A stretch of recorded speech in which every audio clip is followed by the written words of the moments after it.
You see, my daughter married a fraud. Not a petty thief, but a master manipulator who staged a severe back injury, convincing everyone he was paralyzed. Mark was now living the dream. Lifelong disability payments, all secretly poured into restoring his new, expensive sailboat. His crucial mistake? He was running this scam right under the nose of the man who had spent 3 decades as a chief insurance investigator. Me. I had just retired. I expected golf, not catching my own son-in-law. My career was built on busting arrogant scammers who thought they were smarter than the system. Now, Mark was mocking my honest life. "Must be tough, Roger," he'd sneer from his motorized wheelchair. Me? I just wait for the checks. The system works for me. Before we go deeper, if you enjoy seeing justice served when arrogance meets true expertise, hit that subscribe button and turn on notifications. Trust me, you won't want to miss the details of this downfall. His smugness was intolerable. He was robbing the system I defended, forcing my daughter to cater to his excruciating pain, all while I watched him track parts for his boat. His disability was a lie he flaunted. It was in that moment, watching him feign a wince while bragging about a luxury purchase, that I decided retirement was over. Mark had picked a fight with the wrong old man. This final, personal case would be precise, ruthless, and bring him down completely. You don't spend 30 years chasing liars without developing a sixth sense. Within a week of my postponed retirement, Mark's whole performance was screaming fraud. The official diagnosis described a permanent, debilitating lower back injury, but the actual red flags were in the details he missed. The way he shifted his weight slightly before reaching for the rail, the way his, quote, magically worsened when an audience appeared, or how he could spend an hour hunched over his laptop looking at technical diagrams without moving, but couldn't manage 5 minutes of dishes. My background wasn't just in running an office. I was a field guy first. I knew the insurance protocols better than the people still writing them. Rule number 1 in disability fraud: the claimant's story doesn't change, but their focus does. Mark's focus was entirely on maximizing benefits and minimizing effort. I knew the standard surveillance wouldn't work on him. He was too careful, too coached. If a regular investigator showed up, Mark would be the poster child for agony. I made the tough decision right then. My daughter, Sarah, could not know. Mark was her husband, and exposing him would shatter her world. I needed undeniable proof that would implicate him, but protect her from the initial shock and any legal exposure. This had to be off the books, totally discreet. I started small. I used old login credentials, the ones they forget to deactivate when the chief retires, to access public records and cross-reference Mark's claimed medical expenses against his actual credit card statements. The results were immediate and satisfyingly damning. He claimed expenses for high-end physiotherapy clinics far out of state, yet his card showed purchases only in marine supply shops and hardware stores miles away from any clinic. He wasn't paying for physical therapy. He was paying for restoration supplies. It was the perfect paper trail for a crime. I had Mark's spending habits, I had his arrogance, and now I had clear intent. The next step wasn't about data. It was about getting boots on the ground. It was time to call in a favor from someone who owed me, someone who understood how to catch a ghost. The paper trail was the appetizer. The main course was the cash flow. Mark was playing the victim perfectly, even going so far as to approach me directly. He rolled his chair right up to my porch, wearing that tragic, concerned mask he'd perfected. He started, sighing dramatically. He was asking me, the man he constantly mocked for working, for a massive cash loan. The sheer audacity was stunning. He painted a picture of suffering, but I had just seen his bank statement. The same week he claimed this urgent need, He had dropped an enormous sum on high-end marine navigation electronics. Not a $50 part for a dinghy. We're talking about a full suite of sophisticated GPS and radar gear, things you put on a serious offshore boat. I smiled, shaking my head sympathetically. That sounds rough, Mark. Let me look into some financing options for you. A classic investigator move. Nod, empathize, but never confirm or deny. He left, satisfied he had secured the money. He hadn't. He had just confirmed his immediate financial motives. It was time for real help. I called Jack, an old colleague who had retired a few years before me and opened his own private investigation firm. Jack was a master of the mundane, the kind of guy who could blend into a hedge and watch a target for 12 hours without blinking. "I need a favor, Jack," I told him over a secure line.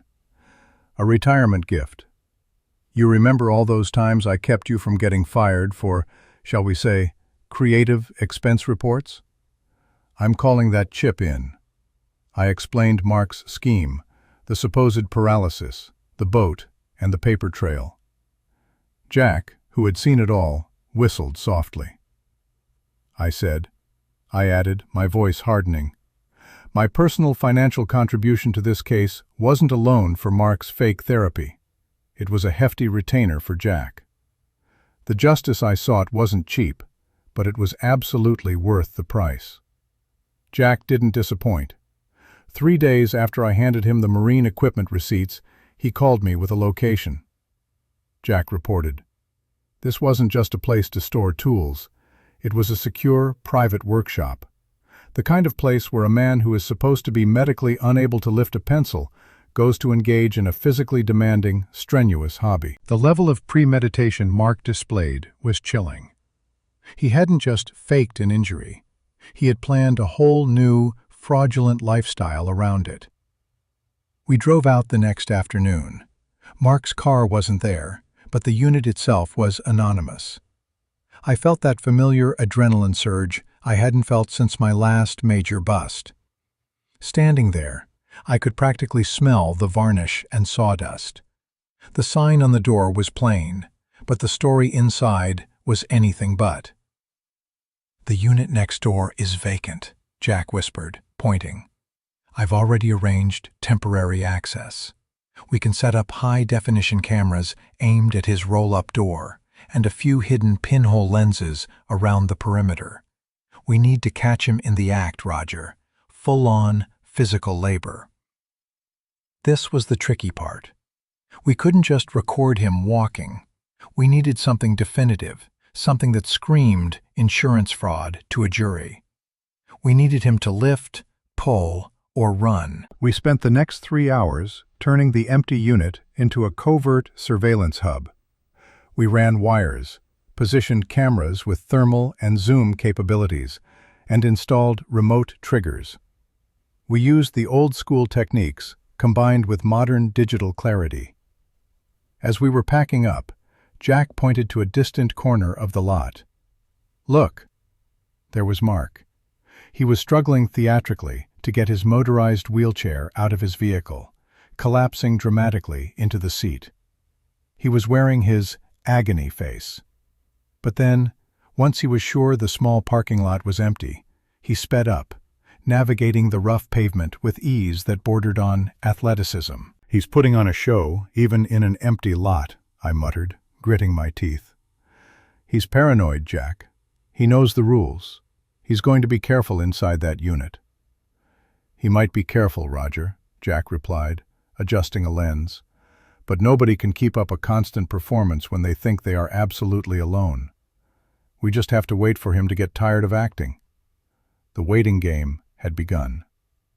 The only thing standing between Mark and his luxurious retirement was a hidden lens. And I knew from experience that even the smartest criminals always slip up when they get comfortable. The surveillance feeds started rolling in immediately, but the early results were frustratingly dull. Mark was a true professional at deception. He knew exactly what an investigator would look for, and he countered it perfectly. Every time Mark arrived at the industrial unit, he was meticulous. He'd drive his SUV, pull up close to the roll-up door, and then begin the elaborate, painful-looking process of transferring himself to his specialized mobility scooter, or grabbing his crutches. Sometimes he'd even leave the door cracked for a moment, and we'd see him gingerly navigating the floor, putting on the full show of a man in debilitating pain.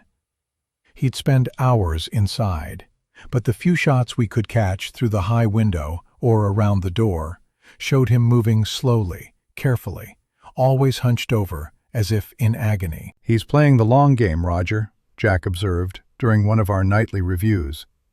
"He's either genuinely injured sometimes, or he's so terrified of getting caught that he can't drop the act, even alone."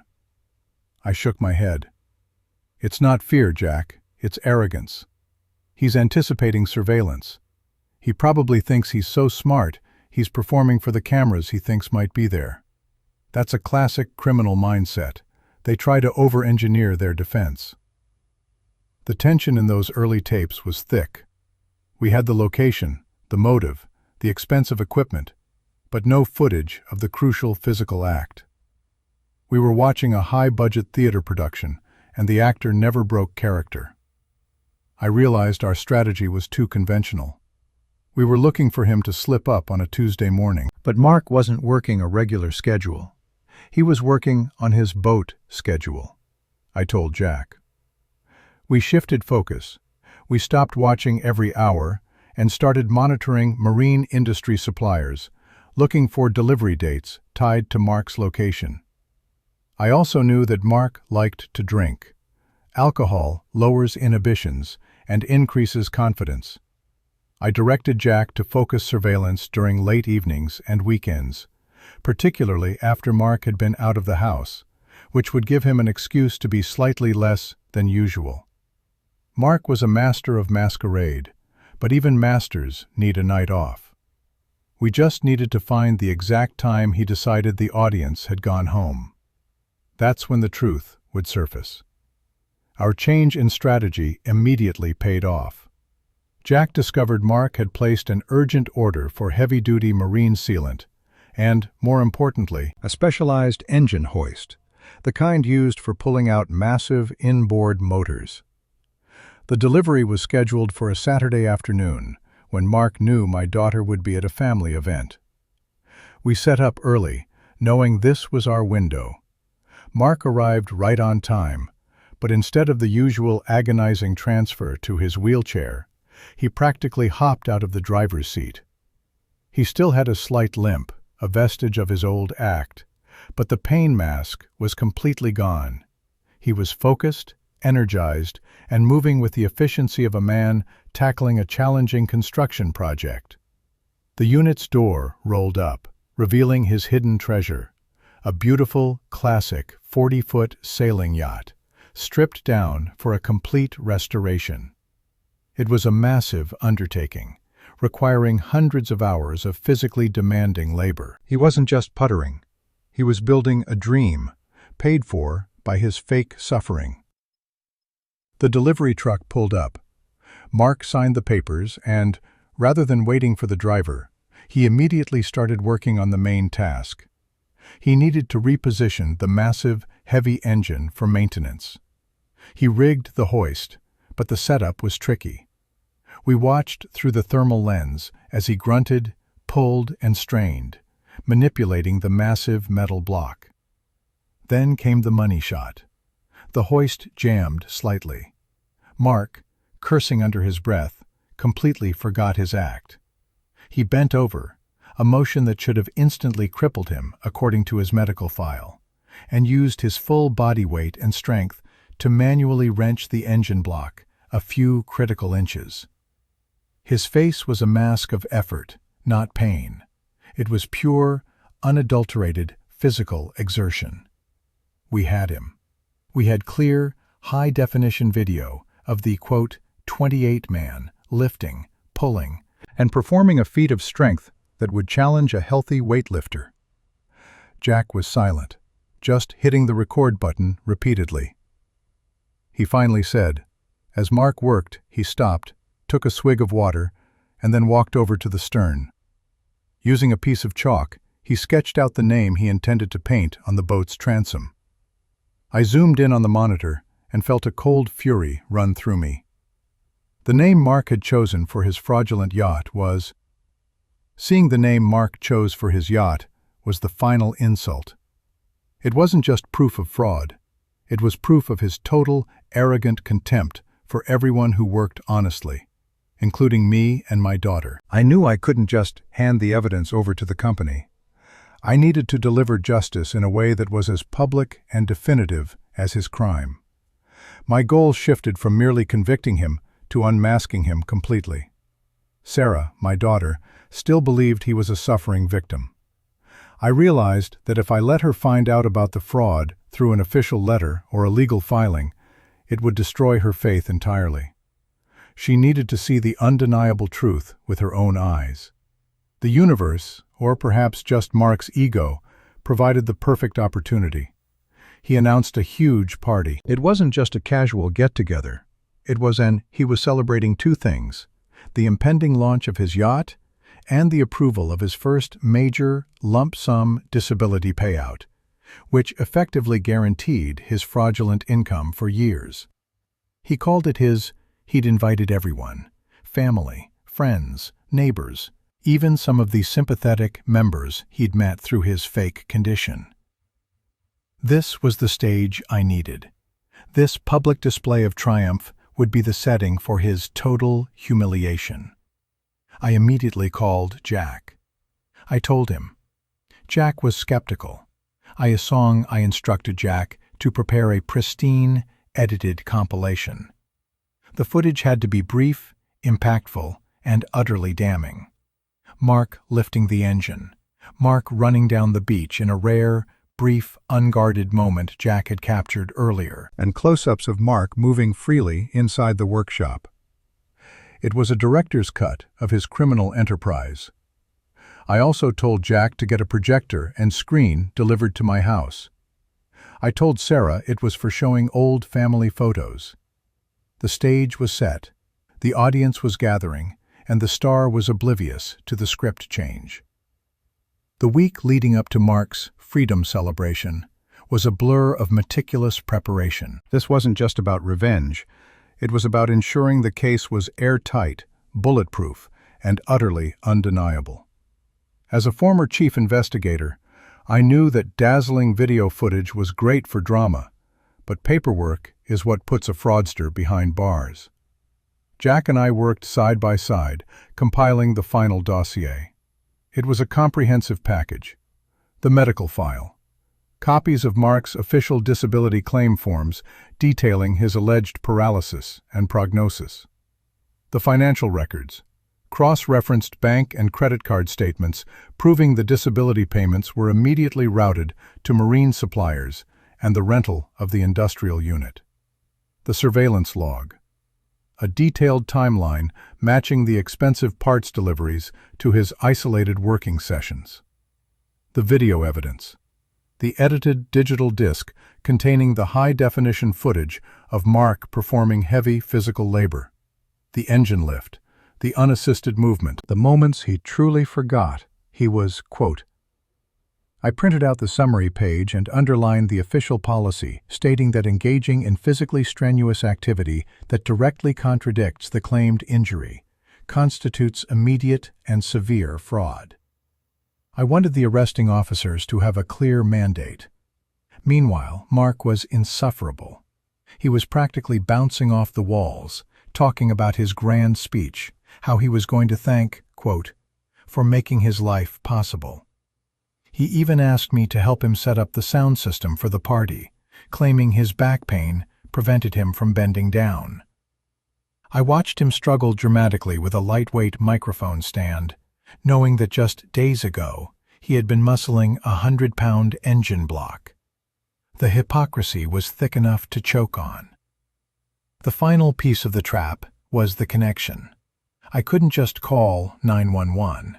I needed a professional team from the Fraud Investigations Unit itself. I called Captain Miller, a trusted, highly ethical colleague who had taken over my old post. Captain, I said, keeping my voice low and formal.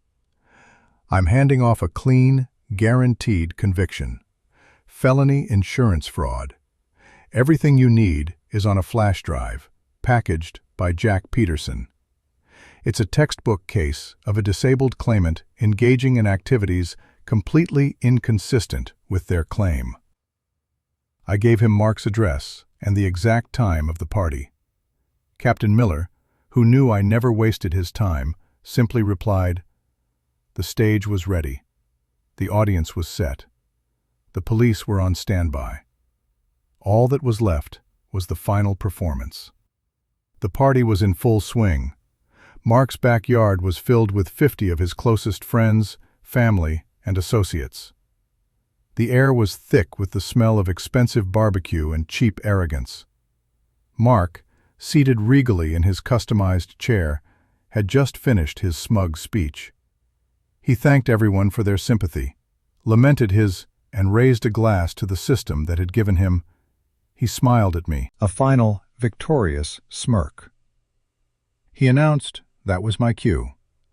I walked calmly to the front, taking the microphone from my daughter, Sarah, who looked proud but utterly exhausted. I was holding a remote control instead of a glass. I began, my voice clear and steady. The smile evaporated from Mark's face. He knew my tone. I hit the button.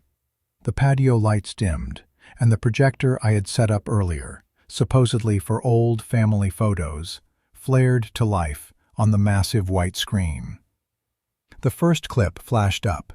High-definition video of Mark at the industrial unit. No chair, no crutches, just Mark, sweating, straining, and single-handedly wrenching the heavy engine block into position. A collective gasp went through the crowd. Mark jumped out of his chair, literally, and lunged toward the screen. The paralysis was instantly gone. He looked more mobile and furious than any healthy man in the room. He screamed, but he was too late. The montage continued. Mark running down a sandy beach during an unguarded moment. Mark carrying heavy boxes of supplies, and a close-up of him painting the words, quote 54, on his boat's transom. The silence was deafening, broken only by the whir of the projector and Mark's panicked breathing. Sarah was visibly shaking, staring at the screen, her eyes wide with horrified comprehension. Then, just as the final, damning frame froze, the sound of sirens cut through the air. Mark, seeing the screen, seeing the stunned faces, and hearing the police outside, realized his freedom was over. 2 marked cars from the Fraud Investigations Unit pulled up, and Captain Miller, flanked by 2 officers, walked straight toward Mark, who was still standing, exposed in the harsh projector light. "Mark," Captain Miller said, his voice cold and official, "you're under arrest for felony insurance fraud. The evidence speaks for itself." Mark tried to run, but his panicked desperation was no match for a planned police action. They cuffed the man who, moments ago, had been paralyzed, and led him away in front of his entire party. The silence that followed was the sound of a carefully constructed lie crashing down. The aftermath of Mark's celebration was the quietest devastation I'd ever witnessed. The guests dispersed quickly, realizing they had been spectators to a felony conviction. My focus immediately shifted to Sarah. She was heartbroken, not because she lost Mark, but because the man she loved was an absolute stranger and a criminal. We sat up all night. She initially asked me why I hadn't told her sooner, and I simply said, when she rewatched the footage, especially the part where he sprang out of the chair, the shock turned to cold, hard clarity. She saw the years of manipulation, the manufactured pain, and the sheer audacity of the easy life yacht. Mark was denied bail. The evidence was simply too overwhelming. My dossier, combined with Captain Miller's swift action, led to an immediate arraignment. He faced multiple counts of felony insurance fraud. The irony wasn't lost on anyone. The man who tried to game the system for a lifetime of ease was now facing years inside. The insurance company recovered most of the lump sum payout, and Sarah filed for divorce immediately. I helped Sarah sell the house quickly, purging Mark's presence from her life. She was raw, but she was free. She started counseling and eventually moved into a small apartment near her job, ready to build a life founded on her own honest work. Seeing her find that strength was the true reward of my final investigation. As for me, I finally embraced retirement. I didn't stop using my skills, though. I started volunteering for a local nonprofit that helps legitimate disability claimants navigate the bureaucratic nightmare of the system, ensuring that real victims get the help Mark tried to steal. I learned to sail, too, buying a small used sailboat, nothing like the easy life, and named her the Honest Effort. I found peace. I found purpose. I found true retirement. And I helped my daughter find her own strength again. Looking back, I wouldn't change a thing about that night. It was brutal, but it was the only way to surgically remove the cancer from her life. Now I have to ask you, did I do the right thing by staging that public shaming, or should I have just handed the evidence to the police privately? What would you have done if your daughter was married to a man like Mark? If you loved this story and want to hear more revenge tales, true accounts, and dramatic confessions, please smash that like button, subscribe, and drop a comment below. Let me know your thoughts on Mark's downfall. The end. Thank you for listening.